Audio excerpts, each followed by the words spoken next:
आप कोई कर्म नहीं करते, कर्म ना करने वाले को विषय नहीं मिलता, और विषय सेवन ना करने से ऐसा स्वास्थ्य कैसे हो सकता है आपका? तो उनका मैं अखंड प्रसन्न रहता हूं, इसलिए ये भोगों से स्वस्थ नहीं हूं, मैं अखंड प्रसन्नता को प्राप्त। कभी राजमहलों की राजसैयाओं पे शयन करता हूं, तो कभी राख की ढेर पर शयन करता हूं, कभी बड़े बड़े राजाओं से सम्मानित होता हूं, तो कभी फुटपाथ में लेकर अपमान को भी प्राप्त करता हूं। मुझे न सम्मान ना अपमान, किसी का प्रभाव नहीं। इसलिए किसकी क्या स्थिति कैसे जाना जा सकता है? तो हम किसी का वास निरूपण आदि, वेश निरूपण आदि करके किसी की निंदा करेंगे तो पता नहीं कितना महाभागवत है, हमसे अपराध बन जाए। दूसरा, ज्ञान निरूपण। कुछ संत भगवान ऐसे होते हैं जो कुछ नहीं बोलते। अरे इनको कोई ज्ञान तो है नहीं, कुछ बोलना तो आता, क्या बोलना ही कोई साधुता है क्या? पता नहीं उसकी कितनी ऊंची स्थिति है, कैसे कोई जानेगा? इसलिए किसी संत के रूप में विराजमान जो भगवान है, उनके ज्ञान निरूपण करके निंदा न करें। इनको कुछ नहीं आता। आजकल यही है, केवल बुद्धि की तरह से देखा जाता है। अरे वो तो बोल नहीं पाते हैं। वो तो महापुरुषों की स्थिति को जानना कोई महापुरुष ही जान सकता है, दूसरा नहीं जान सकता। इसलिए यह अपराध न करे कभी कि किसी के संत के ना बोलने से यह समझ जाए कि अरे इनको कोई ज्ञान नहीं है। भला ये क्या जाने शास्त्र की बातें, पढ़े लिखे तो लगते नहीं हैं। पढ़ा लिखा होना भी बहुत सौभाग्य का विषय है और कहीं कहीं दुर्भाग्य का विषय है। तो एक आए थे,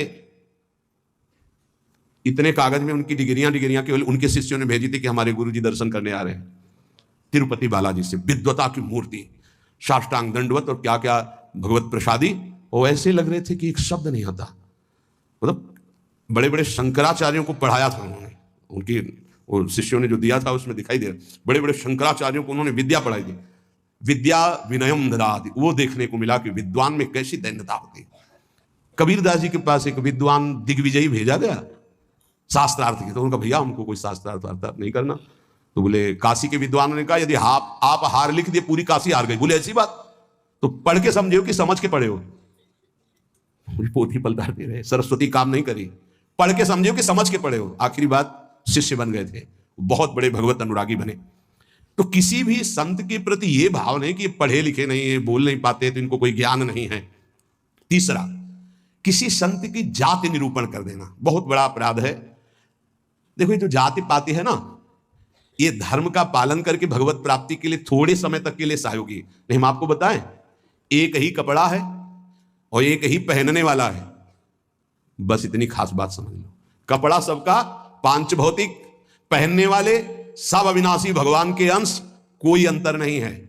बस अंतर बनाया गया है इस अंतर को मिटाने के लिए कि हम साधन पद्धति से अपने अपने धर्म का पालन करते हुए परम धर्म भगवान को प्राप्त। लेकिन जो परम धर्म में स्थित है, भागवत धर्म में, उनकी जाति निरूपण नहीं करना चाहिए कि ये तो सुना है कि अमुक जाति के संत हैं, बड़ा अपराध होता है, बड़ा अपराध। ऐसा कभी नहीं करना चाहिए।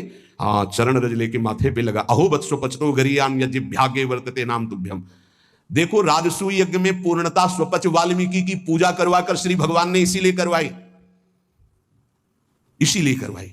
सब बड़े बड़े महापुरुष आए थे, लेकिन दैन्यता की मूर्ति भगवत भाव में निरंतर डूबे हुए स्वपच वाल्मीकि जी की आराधना करवाई कि पूर्णता उन्हीं से हुई। जो दैन्य है वो महाभागवत किसी जाति पक्ष से नहीं देखा जा सकता कि अरे ये तो ऐसा जो देखेगा तो उसके सुकृत नष्ट हो जाएंगे। पूज्य बाबा। चौथा, वृत्ति निरूपण।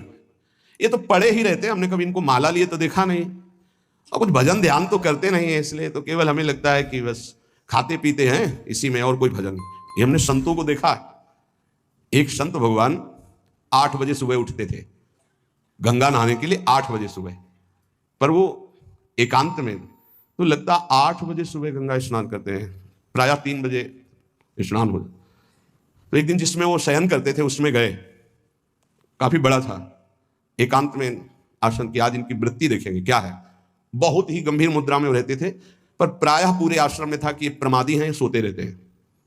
11 बजे तक उनको जगते पाए हम, जहां सब लेटे उनको उठ के बैठ गए, वो लेट गए थे, उठ के बैठ गए। 3 बजे तक बिल्कुल एक आसन पर, 3 बजे फिर लेट गए, 8 बजे सुबह।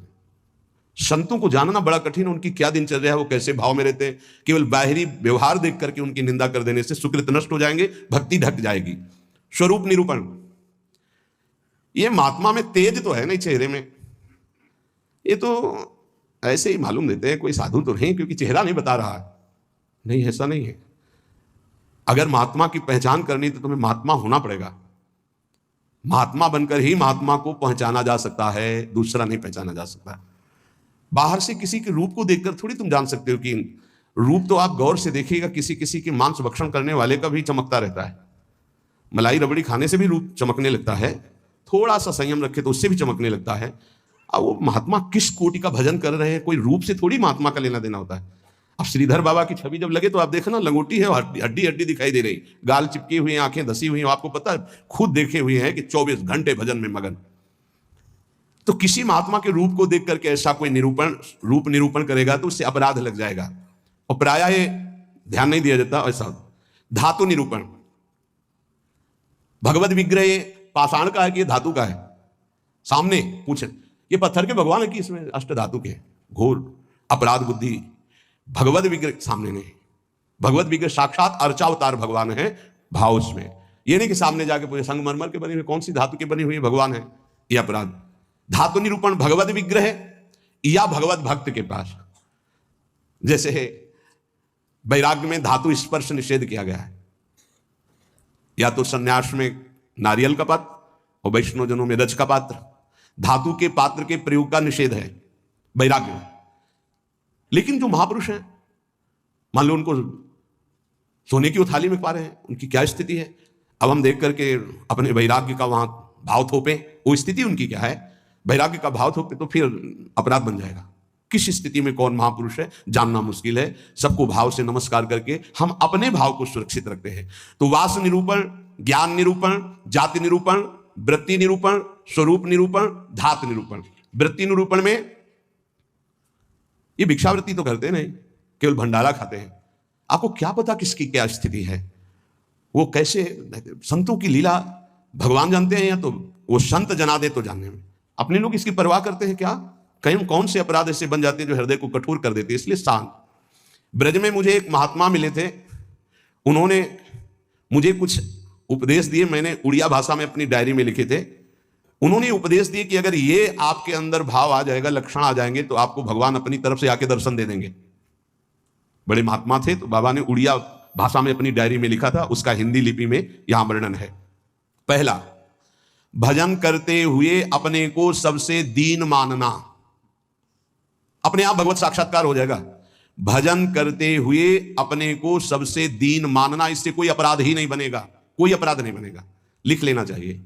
भजन करते हुए साधक को अपने को सबसे दीन मानना, सबसे आदेश प्रणादपि सुनिचेन। दूसरा, किसी से भी कपट पूर्वक वार्ता व्यवहार ना करना। निष्कपट व्यवहार करने में क्या जाता है, अपने भगवत मार्ग के पति के, चाहे गृहस्थी हो चाहे विरक्ति हो।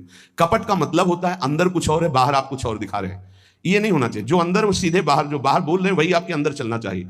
मोहि कपट छल छिद्र न भावा, भगवान कहते हैं। तो कैसे दर्शन दे देंगे आप कपट पूर्वक व्यवहार करते हैं। निष्कपट व्यवहार, कपट पूर्वक व्यवहार ना करना, ये दूसरा। तीसरा, अपनी जिह्वा से कभी असत्य भाषण ना बोलना। इसका बहुत नारायण स्वामी जी ने भी इस पर बहुत जोर दिया था कि जिस जिह्वा से नाम जप करते हो झूठ नहीं बोलना चाहिए, तभी नाम सिद्ध होगा। नाम तभी सिद्ध होगा, नाम सिद्ध होने का तात्पर्य बिना प्रयास के चले। ये सत्य भाषण भगवत स्वरूप है। सत्य बोलने से बढ़कर कोई पुण्य नहीं संसार में, और झूठ बोलने से बढ़कर पाप नहीं। असत्य सम पातक पुंजा।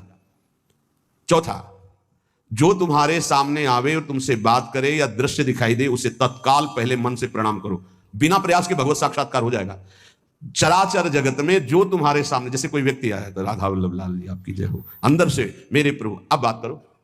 कोई भी कुछ भी, पहले प्रभु, ये वस्तु पहले नहीं थी, प्रभु थे, और ये बाद में नहीं रहेगी, प्रभु ही रहेंगे। तो वर्तमान में हम वस्तु के अंतर्गत प्रभु को देखते हैं। पांचवा, ना मेरा तन है, ना मेरा मन है, ना मेरा धन है, ना मेरे प्राण है, ये मैंने सब कुछ प्रभु को समर्पित कर दिया। धैर्य पूर्वक देखिए। अब आपको क्या चिंता रह गई, जब तन प्रभु को दे दिया, मन प्रभु को दे दिया, अपना सर्वस्व प्रभु को दे दिया, तो बोले इसका फल क्या मिलेगा। ये यथा माम प्रपद्यन्ते तास तथैव भजाम्यहम्। प्रभु अपना सर्वस्व आपको दे देंगे, अनुभव में आ जाएगा। प्रभु अपने आप को दे देंगे। अति उदार करुणा वरुणालय प्रभु। अगर आप थोड़ा सा भी अपनापन करेंगे तो उनका थोड़ा सा अपनापन बहुत बड़ा होता है। अपने तन मन धन सर्वस्व पर अपना अधिकार न करके अपने प्रभु का अधिकार। छठवां, एकमात्र पूर्ण श्रद्धा अपने आराध्य देव में, मेरी लाडली, मेरे प्रियालाल। सातवां, सदैव पराधीन रहना। अगर गुरुदेव के अधीन हो, इष्ट देव के अधीन हो, तो माया तुम्हें अधीन नहीं कर पाएगी। अगर इष्ट देव और गुरुदेव की अधीनता स्वीकार नहीं करोगे तो माया अधीन कर लेगी। हमेशा अपने को पराधीन देखना कि मैं स्वतंत्र नहीं हूं, ये तन मन प्राण इष्ट देव गुरुदेव को समर्पित है, मैं वही करूंगा जो आज्ञा कर रहे हैं, उनके विपरीत नहीं कर सकता। अब आप देखो, विपरीत करते हो कि आपको याद आता है कि मेरा शरीर गुरुदेव की धरोहर है, मैं इसके द्वारा कोई अनाचार दुराचार कोई गलत चेष्टा, मेरा मन गुरुदेव की धरोहर है, इष्ट देव की धरोहर, इससे हम गलत चिंतन नहीं कर सकते, मेरा धन गुरुदेव की धरोहर, इससे हम गलत व्यवहार नहीं कर सकते, मेरे प्राण गुरुदेव को समर्पित, इसलिए हर श्वास मंत्र जपेंगे, बिना बुलाए भगवान दर्शन दे जाएंगे। 8वां, आराध्य देव के सिवा अपना कोई नहीं है, ये हृदय में बैठा लेना। अपने वास्तविक है तो आराध्य देव ही अपने हैं। 9वां, अपने आराध्य देव के अनन्य चिंतन के सिवा और कोई चिंतन ना होने पावे। 10वां, अपने आराध्य देव से जो गुरुदेव ने संबंध दिया है, हर समय उसकी स्मृति रहना। क्या रहती स्मृति?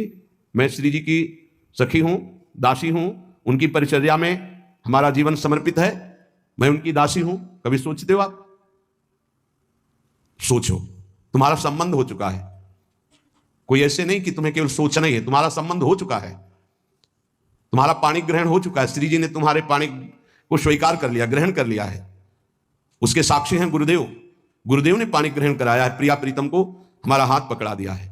हम अपने संबंध, 10वां है, अपने संबंध को हर समय अपनी स्मृति, मैं प्रियालाल की हूं, मैं प्रियालाल की हूं, मैं प्रिय सखी हूं लाडली जू की। ये 10 भाव रखो। अब जैसे हमारे अपना भाव बताया, तो जो दास है वो दास भाव को देखे, जो सखा है वो सखा भाव को देखे, जो गोपी गोपी भाव को देखे। अपने स्वरूप को संबंध से चिंतन करना। हमारा स्वरूप क्या है? सहचरी बपू, मैं श्री जी की निज दासी हूं। कई बार दिन में आता है आप लोगों के? कितनी बार सोचते हैं आप? जबकि यहां हर चेष्टा करते हुए उसी भाव में रहना है। अगर ये 10 भाव हृदय में आ गए तो कह रहे हैं किसी भी तीर्थ में जाओ या ना जाओ, कोई और साधन करो ना करो, तुम्हें भगवत साक्षात्कार हो जाएगा। पहला, फिर सुन लीजिए, अपने को भजन करते हुए सबसे दीन मानना, किसी के साथ भी कपट का व्यवहार ना रखना, सदैव सत्य भाषण बोलना, चराचर जगत का कोई भी वस्तु व्यक्ति सामने आवे अपने प्रभु का भाव करना, अपने तन मन धन प्राण सर्वस्व को अर्पण कर देना। मेरा अधिकार नहीं, नाथ सकल संपदा तुम्हारी, मैं सेवक समेत सुतनारी। अर्पण का मतलब ये होता है भाव। 6वां, अपने आराध्य देव में ही पूर्ण श्रद्धा समर्पित हो जाना। 7वां, पराधीन रहना इष्ट के गुरुदेव के। 8वां, आराध्य देव के ही अनन्य चिंतन में लगना, आराध्य देव के सिवा कहीं अपनापन न होना। 9वां, चिंतन करते करते तन्मय स्थिति आ जाए तो उसे सही माने में चिंतन कहा जाता है। सामने ललित त्रिभंगी लालजू और प्रियाजू की बाह श्री लालजू के गले में है। मनोमृणाल भूषण भूषित भुज श्यामंश पर दिखाई दे रहा है। अब हमारा चिंतन चल रहा है, गाढ़ चिंतन, युगल सरकार चिंतन, इससे कहते हैं अनन्य चिंतन। अभी आंख खोले हुए भी वही है, मूंदे हुए भी वही है, सेवा करते हुए भी वही है, एकांत में बैठते हुए कहां हो, जरा देखो स्थिति कहां है। यदि आप किसी भी तीर्थ का अवगाहन करते हुए 10 बातें आप में नहीं हैं तो उसका फल आप ग्रहण नहीं कर पाएंगे, क्योंकि अपराध कोई ना कोई बन जाएगा। हम आपसे सत्य कहते हैं कि कल्याण आपके चिंतन से होगा, इन बातों को स्वीकार करने से होगा, भागने से नहीं होगा कि हम यहां चले जाएं, हम वहां चले जाएं तो कल्याण हो जाएगा। अगर आपका आंतरिक चिंतन इन बातों में है तो आपके अंदर वो सामर्थ्य जागृत हो जाएगी कि आप प्रभु को देख सकते हैं। इसलिए जो सत्संग है उसे बार बार सुना जाए, उसका मनन किया जाए और अपने हृदय में धारण किया जाए, तो हमारा इसी जन्म में अंतिम जन्म माना जाएगा और भगवत साक्षात्कार हो जाएगा। जहां तक गुरु कृपा से प्रयास है, कथन श्रवण करके यही प्रयास है कि संसार की असत वृत्तियां छूटें और भगवत प्राप्ति हो जाए, हमें भी आप सबको भी। जिनको ये नहीं चाहिए तो भूल मत करना, यहां कुछ लाभ नहीं मिल पाएगा, यहां नहीं मिल पाएगा। यहां लाभ अगर मिल पाना है तो एकमात्र अध्यात्म का लाभ मिल सकता है। यहां कोई आशीर्वाद, ये भीड़ लगाना कि हम कोई जादूगर हैं, कुछ चमत्कार कर देंगे, तो बिल्कुल कुछ नहीं होने वाला। हम तुम्हें हाथ उठा कहते हैं, हो जाए तुक्का लग जाए तो तुम्हारे पुण्य, पक्की बात समझ लो। तुक्का लग जाए कि आप कामना करके आए, कामना की पूर्ति हो गई तो आपके पुण्य, हमारा कोई उसमें लेस मात्र भी सहयोग नहीं है। पुण्य आए वृंदावन धाम संत दर्शन के, आपकी भावना आपकी कामना पूर्ण हो जाए, वो आपका भाव। हमारा लक्ष्य है भगवत प्राप्ति। अगर आपके हृदय में भगवत प्राप्ति की लालसा है और आप आगे बढ़ रहे हो तो हम हृदय से आपका स्वागत करते हैं और हमारी प्रियालाल की कृपा वृत्ति आपको उठाती चली जाए और आप इस संसार, राग, आसक्ति, ममता, चिंता, शोक, मृत्यु, भय, इससे ऊपर उठे। बस हमारी आशा यही है, जो प्रयास है सत्संग का या एकांतिक का, उसका फल केवल यही, भगवत संबंध दृढ़ हो जाए, भगवत प्राप्ति हो जाए। और जिसको ये लक्ष्य नहीं है तो हमें लगता है कि समय बर्बाद ना करे, दूसरी जगह खोज ले जहां उसकी मनोकामनाएं पूर्ण होंगी। यहां नहीं हो सकती। बिल्कुल समझ लीजिए, यहां कामनाओं का नाश होता है, कामनाओं की पूर्णता नहीं। यहां कामनाओं की निवृत्ति होती, कामनाओं की पूर्ति नहीं। यहां यदि हम कामनाओं की पूर्ति की भावना लेकर के आएंगे तो शायद है कि तुम्हें असंतोष हो जाए। बिल्कुल पक्की बात समझो। और कामनाएं अगर पूर्ण होती हैं तो वो कोई खास बात नहीं है। जन्म जन्म से सब कामनाएं भोगते चले आ रहे हैं। एक कामना जागृत हो जाए कि मुझे भगवान की प्राप्ति करनी है, तो हमारा सत्संग सार्थक, हमारा एकांतिक सार्थक, हमारा जीवन सार्थक। इस संसार का नाम मृत्युलोक है, यहां सबको मरना है। सीधी बात सुनो, मरना है, आज नहीं तो कल, कल नहीं तो परसों, चाहे बीते बरसों, अंतिम परिणाम शरीर छूटना है। जब शरीर छूटना है तो सब कुछ छूटना है। तो इसलिए हम इसका महत्व नहीं रखते। दुख सुख भोग का समय काट लो, राधा राधा राधा बोलो और जन्म जन्मांतरों के पापों का नाश करके परमानंद में निमग्न हो जाओ। हमारा लक्ष्य यही है। आज बनावटपन बहुत पसंद किया जाता है। आज मधुर वचनों के द्वारा तुम्हारी कामनाओं की पूर्ति के वादे बहुत पसंद किए जाते हैं। वो यहां नहीं है, नहीं होगा। वृंदावन की भूमि से कह रहे हैं, यदि आपका लक्ष्य भगवत प्राप्ति नहीं है तो यहां आना, आपका हमारे पास आना यहां व्यर्थ माना जाएगा। आप अन्यत्र देख लीजिए। भगवान नाम जप, आचरणों की पवित्रता, भगवत प्राप्ति, तो जी जान से आपके मित्र हैं, सहयोगी हैं, आपके चरणों की वंदना करेंगे और आपका आदर से हम संभाषण भी और आदर से आपको परमार्थ में बढ़ाने की वृत्ति भी। परमार्थ से, प्रिया प्रीतम से मतलब नहीं, अपने शरीर और कामनाओं की पूर्ति से। तो प्रणाम, दूसरी जगह देख लो, यहां भीड़ लगाने की जरूरत नहीं है। हृदय से कह रहा हूं, हृदय से कह रहा हूं। यहां ऐसा कोई प्राविधान नहीं कि आपकी कामनाओं की पूर्ति हो जाए। यहां एक ही प्राविधान है, मन वचन कर्म से प्रभु का होके और सच्चिदानंद सुख में निमग्न होना। इसी बात का प्रश्न और इसी बात का उत्तर, अन्यथा कोई प्रश्न नहीं होगा। अगर वो प्रश्न प्रभु से संबंध नहीं रखता तो ना प्रश्न करता वहां बैठ पाएगा और ना प्रश्न होगा। केवल प्रश्न प्रभु की प्राप्ति को होगा। हमारे जीवन का लक्ष्य तुम्हारे प्रपंचों का उत्तर देना नहीं, हमारे जीवन का लक्ष्य तुमसे प्रपंच वार्ता करना नहीं कि मैं बहुत विद्वान हूं। बिल्कुल पढ़े लिखे नहीं हूं। कक्षा 9 पढ़ाया गया, प्रभु ने पढ़ाया, उसी के जो शब्दावली है, जीवन के अनुभव की है, जीवन के चलने की है, वो भगवत मार्ग की है। प्रश्न केवल भगवत प्राप्ति का, प्रश्न भजन का, प्रश्न भजन में आई हुई समस्या का। बस अगर ये प्रश्न नहीं तो प्रश्नकर्ता और प्रश्न दोनों बार हो जाएंगे। हमें ऐसे प्रश्नों से नहीं मतलब, हमें ऐसे प्रश्नकर्ता से मतलब नहीं जिसको भगवत प्राप्ति नहीं करनी है। यह हमारा मार्ग ऐसा नहीं, खिलवाड़ का मार्ग नहीं, केवल भगवत प्राप्ति का मार्ग है। और शुरू भी इसी बात से किया था। जो बात अभी निकल गई, अगर वो टेप हो गई और हजारों बार हजारों लोगों को सुनने में आएगा तो उनका मंगल होगा, बस इस बात से। अब वो एक अलग रूप होता चला जा रहा है। फालतू के जो प्रश्न, जिनका हमसे, हमारे भागवतिक मार्ग से कोई संबंध नहीं है, ऐसे प्रश्न ना हम सुनेंगे, ना ऐसे का उत्तर दे पाएंगे। हमारी क्षमता नहीं है, क्योंकि हमारे केवल प्रियालाल भगवत प्राप्ति की वार्ता, अन्यथा मौन, श्रवण इंद्री बंद। क्योंकि बहुत कम समय जीवन का बचा है जो प्रियालाल में जाए, हमारा भी और आपका भी। पता नहीं है कौन सी श्वास आखिरी हो। व्यर्थ के प्रपंच में समय नष्ट करना यह बर्दाश्त नहीं। इसलिए भगवत प्राप्ति के मार्ग में चलने वाले उपासकों का स्वागत है। जो हृदय में है, जो गुरुदेव प्रताप है, उसमें साझा है आपका। यदि भगवत प्राप्ति नहीं तो राधा वल्लभ श्री हरिवंश, भीड़ लगाने की जरूरत नहीं। हम अयोग्य हैं, हम आपकी कामना पूर्ण नहीं कर सकते, हम आपके प्रपंचों का उत्तर देने लायक नहीं हैं। आप कहीं और स्थान देख लीजिए।